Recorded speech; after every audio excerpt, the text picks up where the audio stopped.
The decision to place a child up for adoption is one that shapes multiple futures: the birth mothers, the adoptive mothers, and the babies. Our next guest knows firsthand what it's like to place a child up for adoption. She's written a memoir titled To Have and Not to Hold. Lorri Benson, welcome to Daytime. Thank you. Nice to be here. This is a very, very touching, heartfelt story. You poured everything out on the page. Why did you decide to tell the story that begins with you as a successful TV producer back in the day, producing Donahue?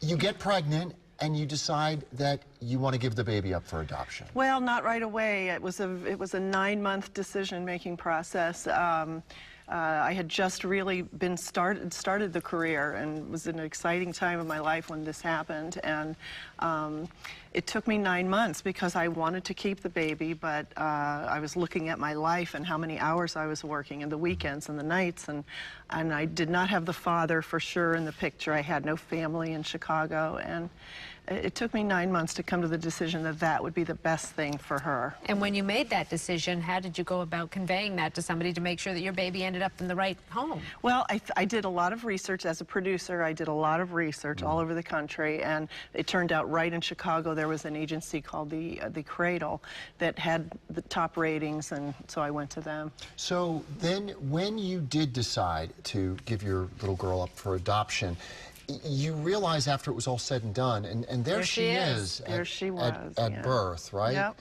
Her name is Katie. Yep. You found out that it was a closed adoption, which meant... Well, I knew it was a closed adoption, but I thought we had an understanding that if the adoptive parents agreed, we could exchange photos and letters and have some kind of a communication. At 6 months, I got a letter from the agency saying, now the adoption is closed, and so there will be no more communication. That was the moment where I really felt everything shut down, because then it was a closed door. Talk about breaking your heart. Yeah. And there was no going back. There was no going back. Did you have any regrets once you had given her up for adoption? You go through so many emotions. You know, I wanted what was best for her, so I kept coming back to that.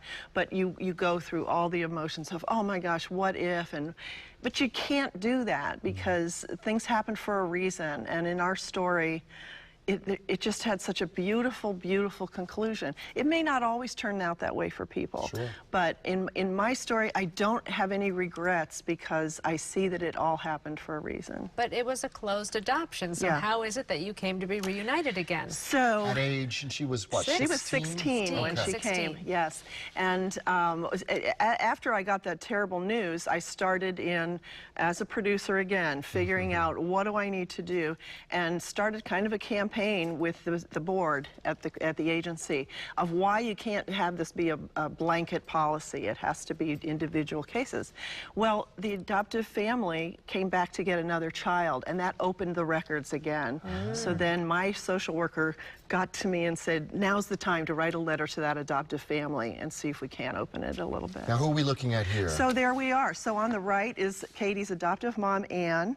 And all the rest are my family, my husband and my other 3 girls, and I'm there with Katie. And was that really, the first time you were reunited? That was at our reunion, yeah. Oh my gosh, what was that like? Yeah. Oh my gosh, the emotions, my children were just as excited.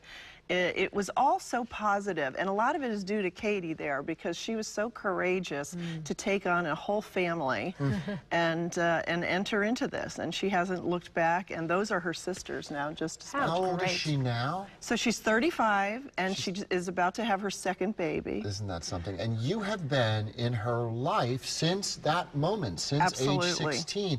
How did your relationship kind of evolve over that time to now? Again, I give so much credit to her mom, Ann, because Ann's philosophy has always been the more love, the better. And so we have been included in every family activity. We visit, we go on vacations together. Is that Ann? That's Ann with me. What a cool woman. You're so lucky that she is who she is. So lucky, yes. And that's her husband, Temple. And Temple, too. Yes. Yes, and so here's a great example. When Katie got married, she told me, I want to have a small, intimate ceremony and then a big reception. So she said immediate family only. So I thought, okay, well, we'll go to the big reception. And she said, no, you all have to come to the intimate family wedding. Great. Look at that Sweet. picture. That's Yeah. a beautiful picture. And so, yeah, and there we were at the dinner, and we were half the people there. And that just shows, you know, how you can blend and really become family. Katie's a lucky young lady to have two wonderful moms. Well, she says that. Absolutely. Now, you're doing a series of books on adoption. Yes. So this is the first. Yes. What is the next one going to The bring? next one I need all of your viewers to participate in, because it's going to be a collection of stories from birth parents, adoptive parents, and adoptees. And so please write to I have a website, and write to me, Okay. because we want to include We'll family put your stories. website on our website, Yeah. daytimeonline.tv. To Okay, have great. and not to hold is the book. Lorri Benson, thank you so much. Oh, thank you so much. All right. We'll be right back.